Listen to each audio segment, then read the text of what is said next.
Just want to quickly mention that Scott's one of our hottest riders right now. He's third in the jock standings.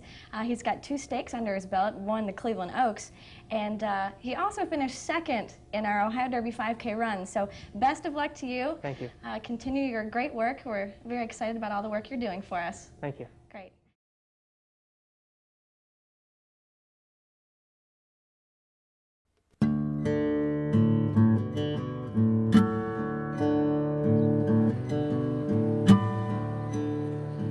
My dad used to take me out to the racetrack at Long Acres in Seattle, Washington, where I grew up, boy, back in the early 80s.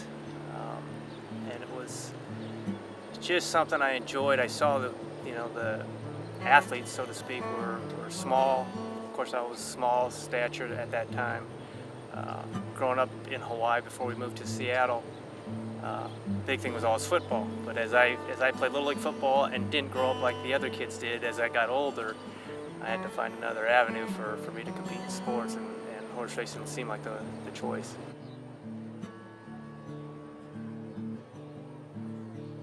My biggest stakes win as far as purses was what was called at the time the Alashiba, and it was a race for 2-year-olds at Turfway Park. It was a grade 3. It's now, or I don't know if it's even still around, but it eventually morphed into the Kentucky Cup Juvenile. Probably my favorite stakes win was the Best of Ohio Distaff in 2000 on a horse called Miss Clement for a trainer named Steve Ford. Now the cleanest rider in the race is Luis Gonzalez. He's kicking clear. Here comes Ms. Quimet, and Naughty not doing enough in deep stretch.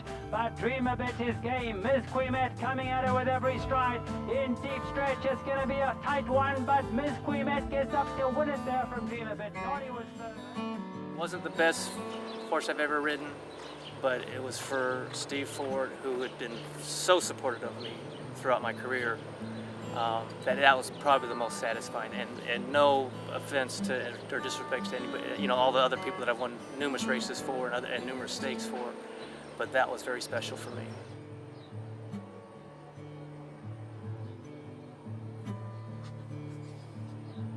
I got started running when I was taking care of a horse for Jerry Hollendorfer. This is a year after I had finished my apprenticeship, and of course quality mounts are tougher to come by at that time.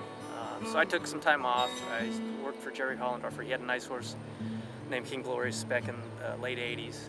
And he was on the Derby Trail at one point.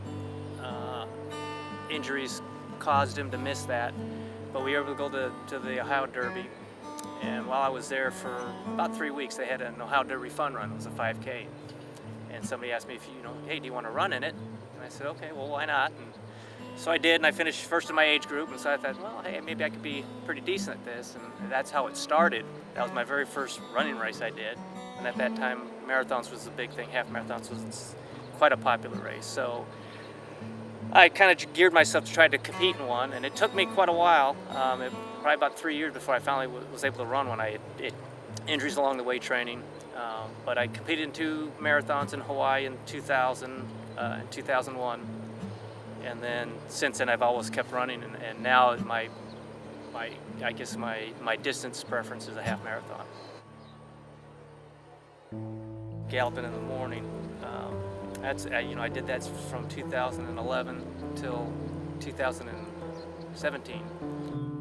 The first day of training here, I was on a baby. We had actually completed our gallop, and it was very benign. It was just, we turned out, wanted to let her step out, kind of finish her gallop. She got spooked at something, reared up, and I think she lost her balance in her ass end. She basically fell down, and being a baby, I had my stirrups long, so I wasn't able to push off and bail off, so to speak, and she fell on me, and I kind of knew right away that it wasn't just a bruise. I broke my tibia.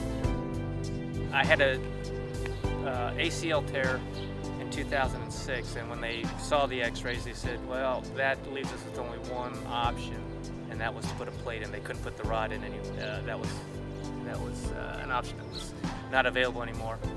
And so there's a plate that runs basically from my ankle to my knee, or to the top of the tibia. And there's 10 screws in there, 6 on top and 4 on the bottom to stabilize. Fast forward, we're probably talking about 16 months now, and the x-rays still show that the bone hasn't healed all the way through, so naturally the plate's still in there. I've been able to rehab. I'm back to running, not as I have in the past, but I'm getting pretty close. I've been able to run the treadmill. Prognosis hopefully is that by the end of the racing season here in October, I will be able to take the plate out. I mean, the bone will grow back and fuse together sufficiently enough that the orthopedist will say, yeah, we can take that out and life can go on happily.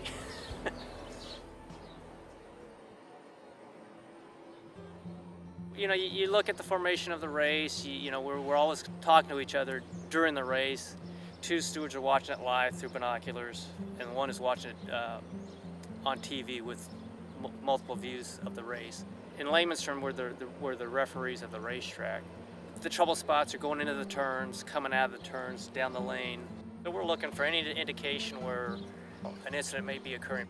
If it doesn't seem to be that severe, we may not post the inquiry sign right away. We'll take a look at it a few times first.